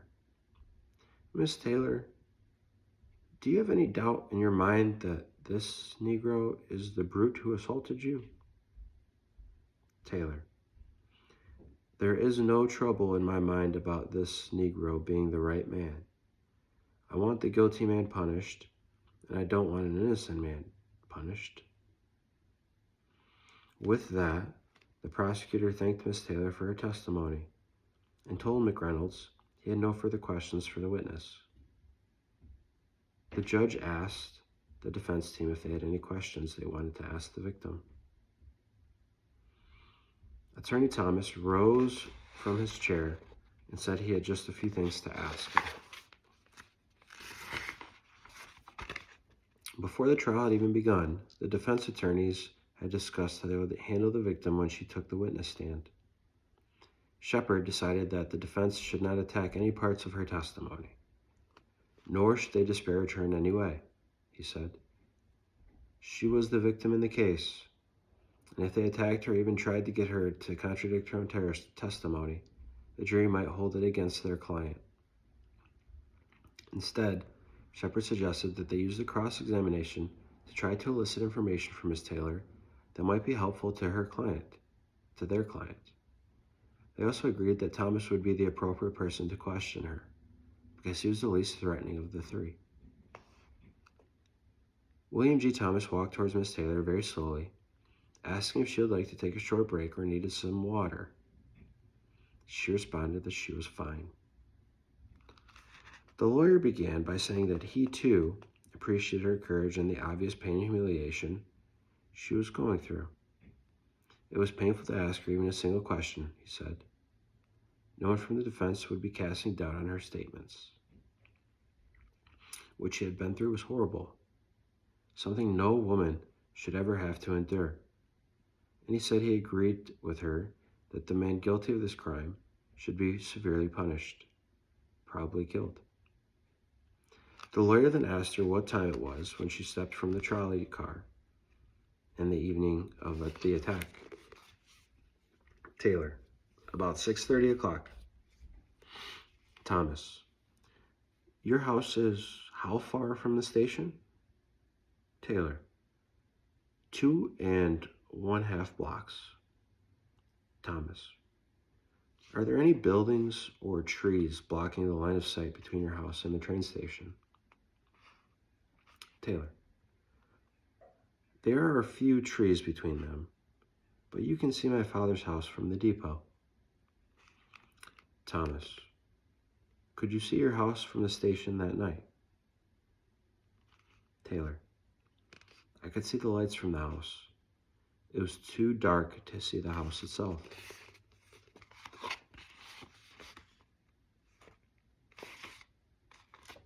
The defense attorney quickly wrapped up his cross-examination, again thanking Ms. Taylor for her cooperation in the case. The prosecutor said he had no additional questions for the witness and asked the judge if she could be excused. Judge McReynolds agreed, and she left the courtroom. The next witness, called by the state of Tennessee, was Dr. H.B. Wilson, as the longtime physician for the Taylor family. Dr. Wilson said he had been called by the victim's father just minutes after the attack occurred.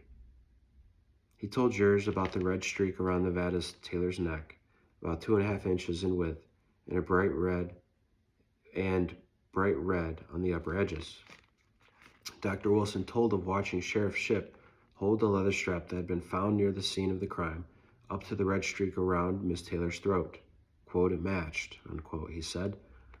The elderly physician also said he had examined the victim and believed she had been raped. He was not asked to give proof or additional evidence supporting his claim. It was deemed too much of an invasion on Miss Taylor's personal life. The defense lawyers asked perfunctory questions, but nothing too inquisitive. For example, R.T. Cameron asked Dr. Wilson if he knew for sure that this particular leather strap was one used in the assault. The physician said he did not, but that it was either the weapon used or one very similar. When Cameron also asked if he had any first-hand knowledge that Ed Johnson owned such a strap, Dr. Wilson acknowledged that he did not, and he had no evidence directly linking the defendant to the crime. Whitaker then handed the bailiff a slip of paper with the name of his next witness. The bailiff walked out of the courtroom and into the hallway. Will Hickson. Witnesses in most civil and criminal cases are not allowed to be in the courtroom to hear testimony of other witnesses. The reason is simple. Judges want each witness's testimony to be exclusively his or her own, not relying on or being influenced in any way by the memory of others. It is commonly referred to as, quote, rule of witness sequestration, unquote. A young white man walked through the courtroom doors and strolled to the witness stand. This would be a key moment for the prosecution. Hickson was the witness they hoped would connect the rapist to the weapon. Whitaker. Tell us your name. Hickson. Will Hickson. Whitaker. And how old are you, Mr. Hickson? Hickson. 22. Whitaker. Where do you work? Hickson. Chattanooga Medicine Company. Whitaker. Have you ever seen the defendant, in this case, Ed Johnson, before?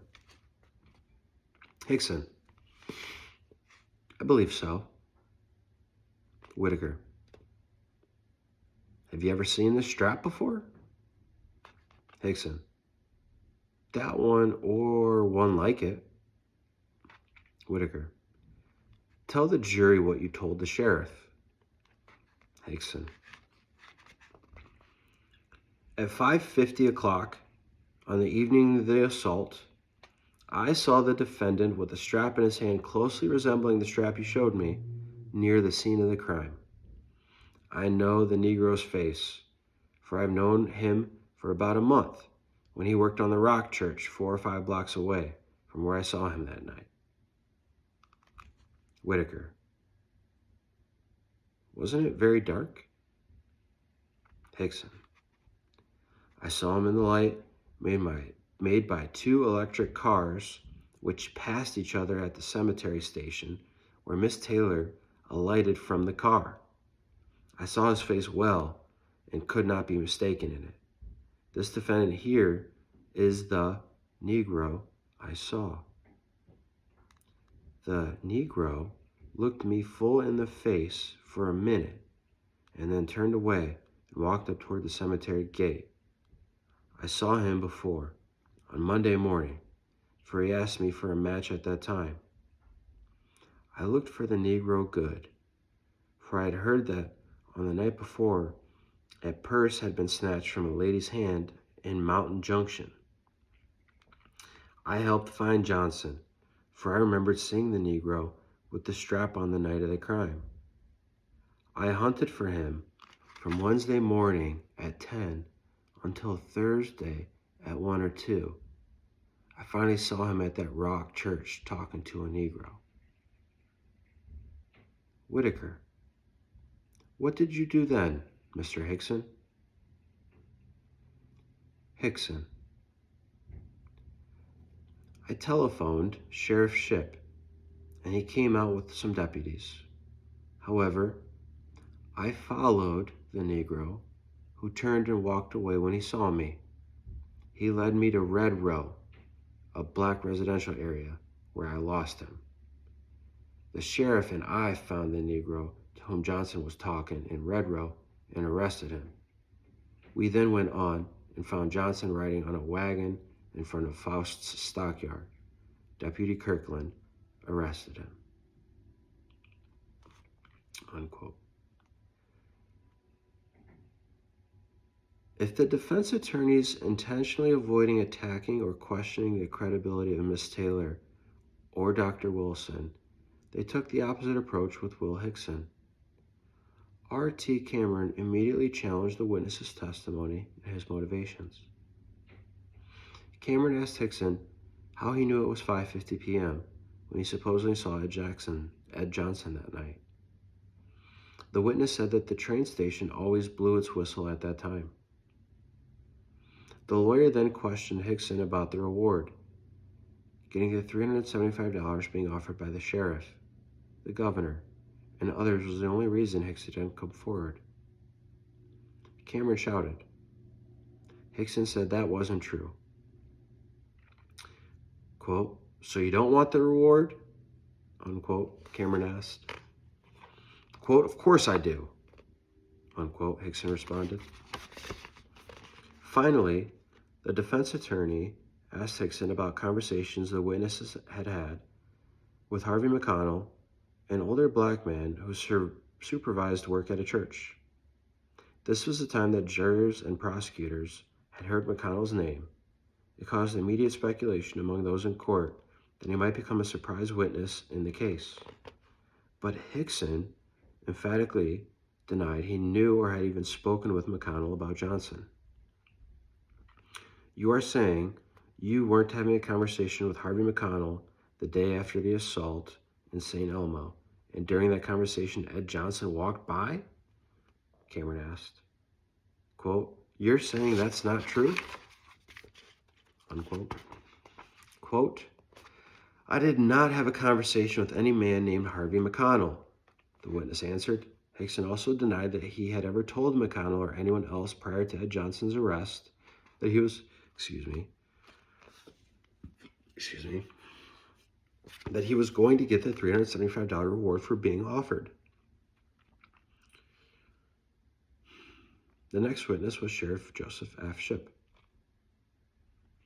Assistant District Attorney E.S. Daniels conducted the direct examination of the sheriff, who basically gave jurors a play-by-play account of the case from the moment the attack occurred to Miss Taylor's identification of Ed Johnson as the perpetrator of the crime. The county's highest-ranking law enforcement officer stated his testimony by officially identifying the leather strap as the one discovered near the scene of the crime. That allowed it to be formally admitted as evidence in the trial. Jurors were allowed to hold the strap.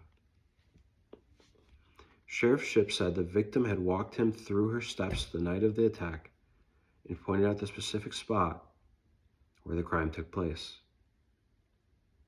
He told of offering the reward and how the amount had grown quickly. He discussed the tip from Will Hickson that had led to the identification and arrest of Ed Johnson. Shipp also told the panel that he had questioned the defendant several different times and that each time Johnson appeared to give a different story.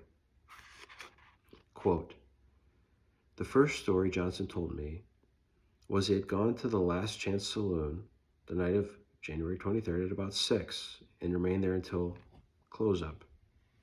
Later, he said he had gone to the Rock Church Tuesday morning, but it was too cold to work, so he went to the saloon at 12 and remained there until it closed at night. In Nashville, Johnson said he went to the saloon at 4 and remained there until 10.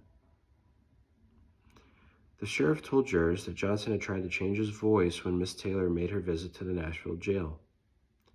He said the defendant, quote, raised his voice to a higher pitch, unquote, when he realized that someone was there to identify him. On cross-examination, Shipp agreed that Miss Taylor's identification of the defendant was not exactly positive. Under repeated questioning by Shepard, the sheriff conceded that Johnson had remained unwavering in insisting on his innocence. Shipp also expressed surprise and frustration that he had been unable to obtain a confession from the defendant. The prosecution's final two witnesses were Deputies Charlie Baker and George Kirkland, who had led the sheriff's investigation into the rape. Individually, they told jurors about finding the leather strap and interviewing Johnson. They repeated Shipp's contention that Johnson had given 3 different stories about where he was the evening of the St. Elmo assault.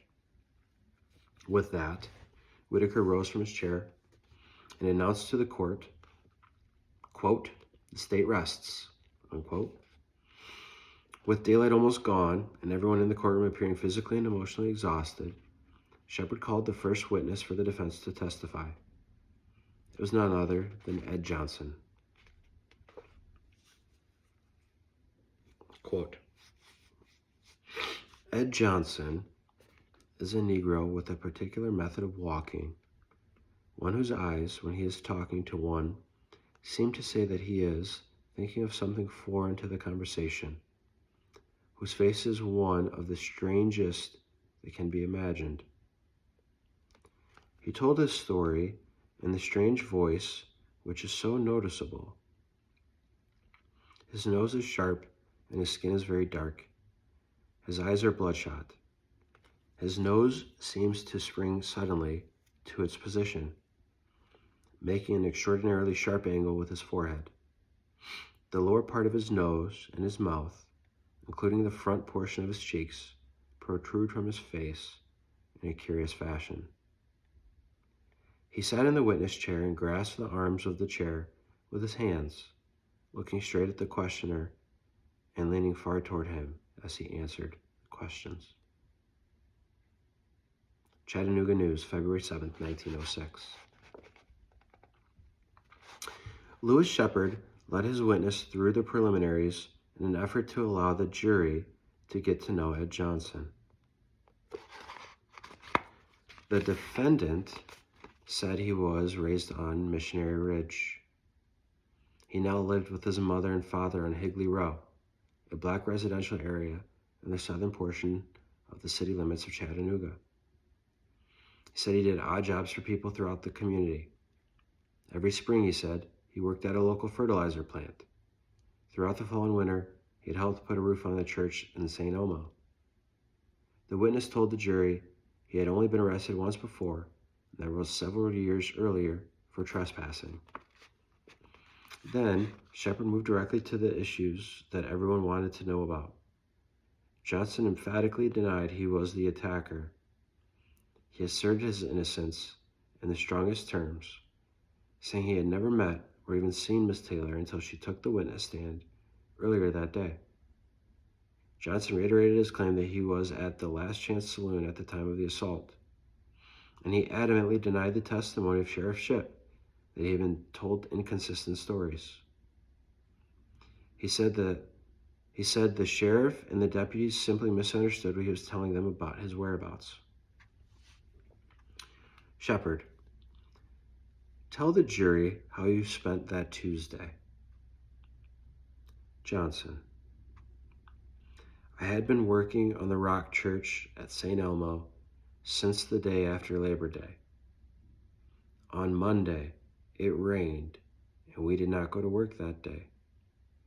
On Tuesday, I went out to the church. I got there before 8 and left there about 8. It was too cold to work. I stayed around home for an hour or better. Then I went up to the Last Chance Saloon and stayed there till about 2. I went back home and came back to the saloon about 4:30 o'clock. I stayed there until 10 that night. At noon that day, the saloon owner's son sent me over to his house to water a pony. Then I helped fix some chicken nests until about 12:30, and then I came back to the saloon.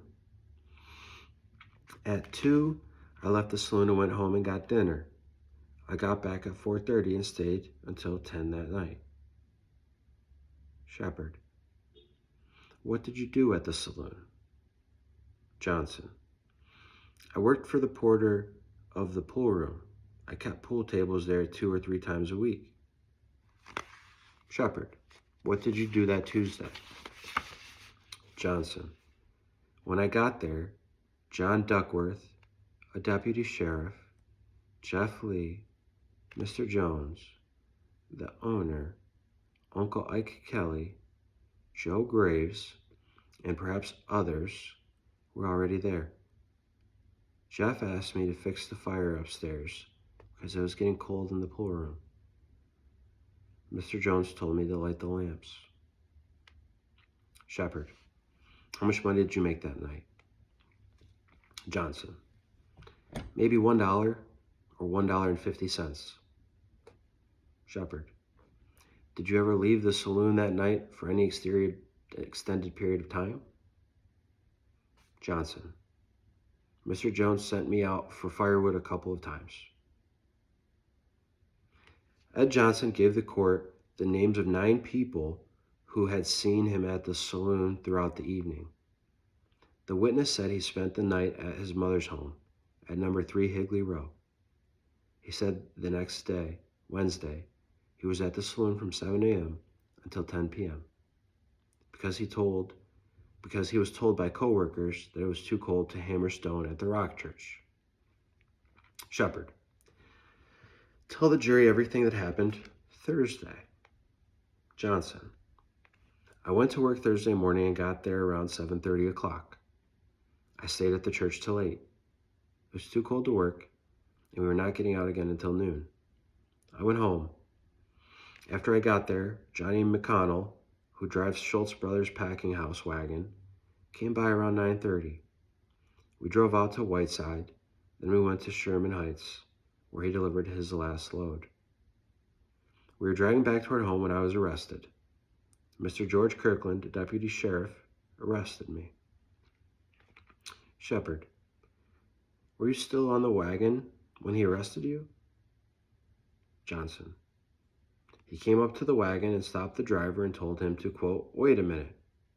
Then he said to me, quote, Ed, I want you, unquote. I got down and he handcuffed me. I asked him what he wanted with me and he said, quote, I'll tell you later, unquote. Shepherd. What happened next? Johnson. They took me to jail. Some men examined me and cut my clothes. I reckon they were doctors. One of them was, as he had treated me before. Shepherd. Ed, did you assault Nevada Taylor? Johnson. No, sir. I never done what they charged me with. If there's a God in heaven, I'm innocent. If that was the woman they brought to the jail there in Nashville, I never saw her before in my life. In jail, I learned she lived at the cemetery. I learned since that the crime took place on Tuesday, the 23rd. Shepherd. So you're denying that the leather strap found near the crime scene is yours? Johnson. I didn't do it. I never had any strap. I didn't even have any belt. Only these suspenders I got on. Whenever prosecutors made a point in the trial, people in the courtroom cheered. When the defense would object, the pro-prosecution audience hissed and jeered. There was much heckling and booing throughout Johnson's testimony. Not once did Judge McReynolds speak out against the courtroom conduct.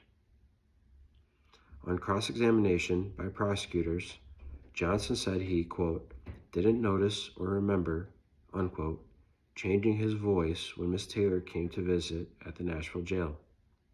He did admit that he knew she was there and why she was there. Why she was there, to identify him. Whitaker.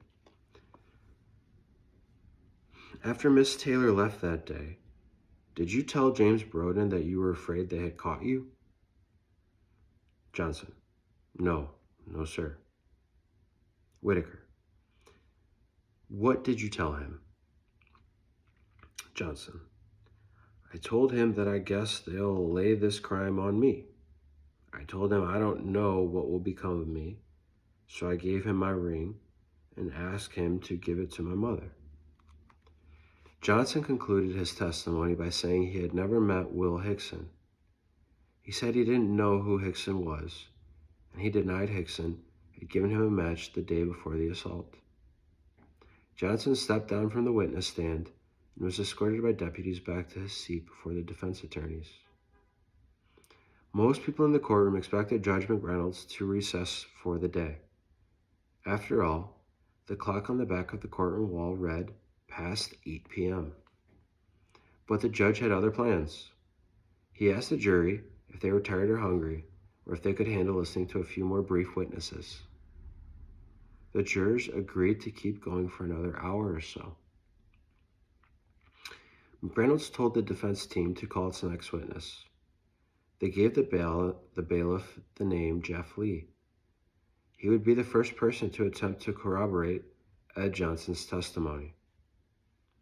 A middle-aged black man who also worked part-time at the Last Chance Saloon, Lee told jurors he was at the saloon from 4 p.m. until 8 p.m. More important, he said Johnson was there with him the entire time. The witness said he saw the defendant several times throughout the evening, including near or at the precise time when the St. Elmo attack had taken place.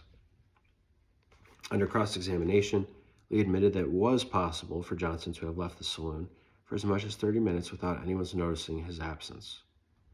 Lee adamantly denied he told two sheriff's deputies that he, quote, never laid eyes, unquote, on Johnson the night of the attack. Quote, that's not true, unquote, he said. In all, Lee was on the witness stand no more than 5 minutes. John G. Lucas, a young white man, took even less time to testify. He told the court that he had seen Johnson standing in the doorway of the Last Chance about 5:30 p.m. He based this on a clock he saw later on the west side of the saloon. However, he admitted he did not remember seeing Johnson anymore that evening. Next came Isaac Kelly, an older white man who had been at the saloon drinking. He told jurors that he had seen Ed Johnson several times between 6 and 7 p.m. at the bar. Under cross-examination, Kelly said, quote, the time wasn't fixed in my mind. It might have been a few minutes before 6 or a few minutes after 7, unquote. The final two witnesses for the day, Ernest Cobb and Charlie Bruce, testified that they arrived at the Last Chance Saloon at 6:10 p.m. and that Ed Johnson was there when they arrived. Both men said they knew the time because they saw a clock on the south wall of the saloon when they arrived. They told the court, with only a few insignificant variations in their testimony,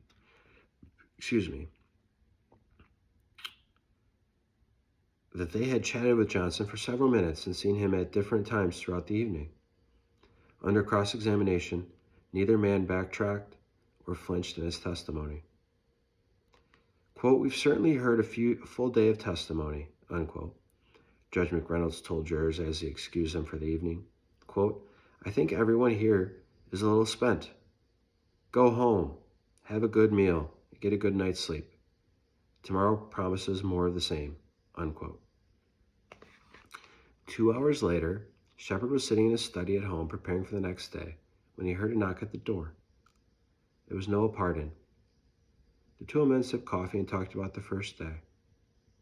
Shepard thought it had gone well, though he said several jurors had appeared ready to hang his client throughout much of Nevada Taylor's testimony. Shepard said that the 5 alibi witnesses who testified at the end of the day had seemed to take the sting out of the state's case. Pardon had helped find a dozen of the men Johnson claimed would provide his alibi. A few had simply disappeared or were in hiding, Pardon said. Even many of those he found did not want to testify, but Pardon told them they had to, that they would be under subpoena and forced to appear. Quote, just tell the truth, unquote, Pardon said. Quote, don't be intimidated. Don't just say what you think they want to hear. Just tell the truth, unquote. We are on page 98.